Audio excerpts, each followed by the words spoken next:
عليكم ورحمه الله وبركاته. تحياتي كل الناس بتسمعنا، معاكم رانيا سمير. ان كنتي تعرفيني يا حبيبتي اهلا بيكي، نورتيني. ان كنتي ما تعرفينيش سبسكرايب وشير ياسين. وان كنتي من الاعداء يلا بنت اتكلي على الله مالكيش مكان هنا. النهارده انا هعمل طبعا سمك مقلي بولتي، وهعمل سمك برضو بولتي صينيه. طبعا احنا عندنا بورسعيد بنسميه شبار، بس مش دوت بصراحه، بنسمي الصغنطوط اللي هو الجوابي والكلام دوت.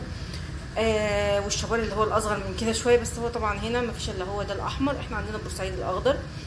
دلوقتي انا مش هعمل حاجات خزعبليه خالص، انا هعمل للناس مبتدئين. ونبدا مع بعض الطريقه. اول حاجه هحتاجها عندي فلفلايه خضراء كبيره كده حلوه، او انت عايزه فلفل حار براحتك. بحطها في الكبه وبضربها مع كام فص توم كده، وبعد كده بحط التوابل بتاعتي، توابل عاديه جدا، مفيش عندي توابل خزعبليه، ملح فلفل كمون كزبره بس. انا مش محتاجه اكتر من كده.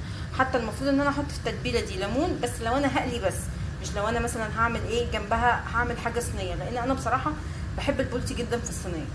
وعندي للصينيه بتاعتي هجيب طماطمايه برضو، فلفلايه خضراء، بصلايه. طبعا حتى هنا في التتبيله بتاعه السمك لو انت ما عندكيش فلفل اخضر تقدري تستغني عنه، ولو انت في الصينيه ما عندكيش فلفل اخضر تقدري تستغني عنه. انا بعلمك تشتغلي باقل الامكانيات اللي موجوده عندك وتطلعي اكل حلو. خليكي معايا. طبعا السمك بتاعنا زي ما انتم شايفين هو مغسول ومتصفي ومفتوح من بطنه، وما تقطع شرايح كده من الجناب بالسكينه كده، معدين شرايح عشان التتبيله تدخل فيه كله. همسك السمك بتاعي واتبله واغلفه بالتتبيله بتاعتي، وبعد كده اقول لكم هنعمل ايه. تبلت السمك بتاعي زي ما انتم شايفين كده، وغلفته من بره وجوه كويس جدا، وتبلته من السلسله، واسيبه بقى يقعد في التتبيله بتاعته مثلا ساعه. عايزه تتبليه قبلها بيوم عادي، حلو جدا وشغال، بيخلي طعم السمك حلو جدا، بس هو كفايه عليه ساعه يعني. بعد كده هبتدي اعمل بقى الخلطه بتاعه الصينيه. فيها ميه، هحط فيها ميه، احط فيها الخضار بتاعي، بصل وزي ما قلت لكم كده، وبواقي التتبيله بتاعتي، وفلفل وطماطم، كل حاجه وحاجه واحده يعني. ممكن طماطم تزوديها، كده كده احنا هنحط معلقه صلصه برده.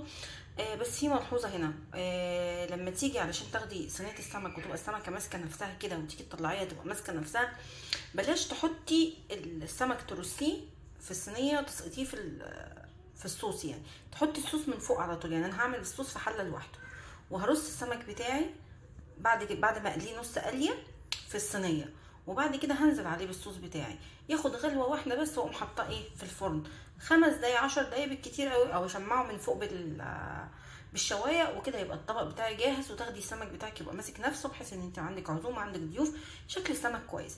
لكن احيانا في ناس بتحط السمك في الصينيه وياخد اكتر من غلوه، فممكن يتهري السمك. روحه ضيقه يا جماعه. طبعا هحضر دلوقتي خلطه قلي السمك لغايه لما دي تستوي على النار. انا طبعا هديهم غلوه الاول لغايه لما الخضار يدبل شويه، بعد كده هنزل بمعلقه صلصه، والتوابل بتاعتي زي ما قلت لكم، ملح فلفل كمون كزبره. طبعا اثناء ما يكون بعمل الرز طبعا بتاعي اللي هو الرز الاحمر، طبعا زي ما قلت لكم قبل كده الرز الاحمر بتاعي انا بعمله شويه زيت، وبحط فيهم ربع يعني نص معلقه كبيره سكر، واسيبها تتكرمل براحتها. انا جبت الكفر بتاعي، هعمل دقيق الكميه اللي انت شايفاها مناسبه للسمك بتاعك. كميه الدقيق بتاعتك مثلا حوالي نص كوبايه دقيق، ومعانا معلقتين كورن فلاور او نشا، معلقتين نشا، ومعانا كركم عشان بيدي لون حلو، بحيث ان انت لو هتقدمي السمك من غير صينيه يبقى حلو فيه، وحتى في الصينيه بيديله حلو، يعني بيديله طعم وريحه حلوه. ونبتدي بقى نعمل الكفر بتاع السمك بتاعنا.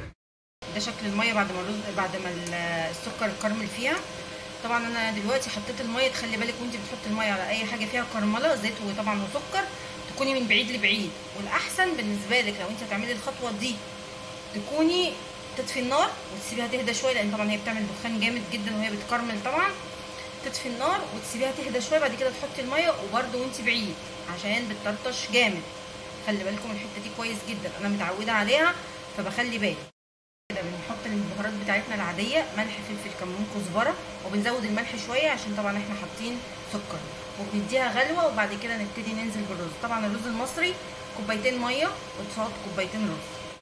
نبتدي نغلف السمك بتاعنا بالدقيق كده. طبعا هنجيب طاسه ونحط فيها شويه زيت غزيرين مثلا، يعني كميه حلوه، بحيث ان انت لو انت الزيت بتاعك ده مثلا كنت قاليه فيه بطاطس او حاجه وترميه، خلاص استخدميه، مش يعني زيت نضيف. انا عن نفسي بعمل الزيت طبخه واحده يا جماعه، حتى لو هحط له السمك لان انا مش بحب الزيت اللي بيقعد يعني. ودي اكتر حاجه في حياتي معكره صفوحين، ان انا بستهلك زيت كتير، بس اللي هو انا كده طبعي كده من زمان قوي.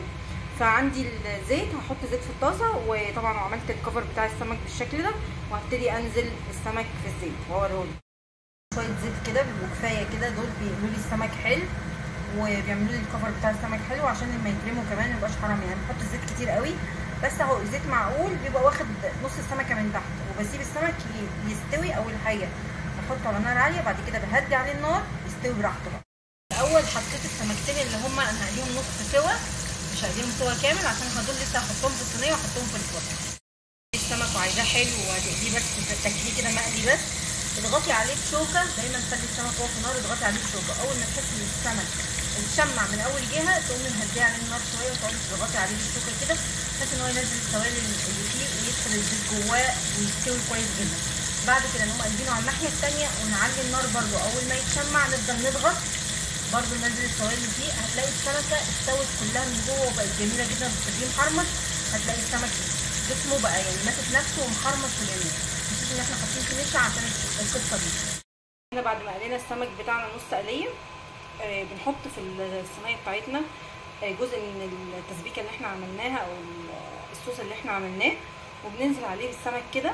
وبعد كده بنبتدي نحط بقيه الصوص بتاعنا فوق السمك، وبندخله في الفرن مره واحده، او بتحطيه لو كانت بردت عندك بتحطيها على النار تاني تاخد غلوه، بعد كده بتحطيها في الفرن، او حتى تحطيها على النار تاخد غلوه. لو لقيتيها متسبكه تمام بتتاكل كده وبتبقى طعمها حلو، او تحطيها تحت الشوايه تتشمع من فوق وتدي لون الشوايه كده بس خلاص. ودي صينيه سهله جدا وطعمها حلو. انا عن نفسي كرانيا بحب البولتي في الطريقه دي. بعد ما حطيت الصوص بتاعي كله عليه، وهدخلها بقى في الفرن او احطها في النار زي ما قلت لكم على البوتاجاز على طول من فوق.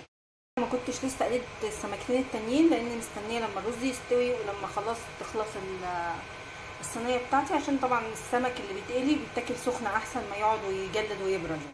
الرز بتاعي المكرمل الجميل، طبعا اهم حاجه في الرز المكرمل لما تيجي تعمليه هدي عليه النار اول ما يغلي، مش تستني لما يشرب الميه. هدي عليه النار علشان يستوي براحته بقى وما يتحرقش معاكي من تحت، لان بيتحرق بسرعه بسبب طبعا السكر اللي احنا حاطينه. فطبعا تهدي عليه النار وتسيبيه براحته بقى ربع ساعه نص ساعه على حسب ما يستوي. هو بياخد حوالي يعني 25 دقيقه وبيكون حلو ومفلفل اهو جميل. الكاميرا تعتبر ظالمه لونه، هو لونه اغمق من كده شويه. مش تغطي عليه لان طبعا هو ده لسه كده ما كملش نهايه السوا بتاعته، فهو شرب ميته. انا مهديه عليه من بدري من اول ما بدا يغلي. غطيه بغطا محكم ليها علشان يقعد يستوي براحته. طبعا بعد كده خلصت السمك المقلي، اعصر عليه ليمون بقى. وطبعا انا زي ما قلت لكم السمكه بتفضل ماسكه نفسها، بتطلعي السمكه بسمكتها. انا بحب الطريقه دي عشان كده، عشان السمكه ما بتتهريش مني وما بتبصي مني، فبقدر ان انا اطلعها في اطباق التقديم براحتي خالص. والصوص بحطه على جنب بقى، اللي عايز ياخد منه ياخد، وبرده ازينها بشويه صوص منها. طبعا هقول لكم بون ابيتي. كان معكم رانيا سمير، والسلاماتي وتشوفوا الكاكاو.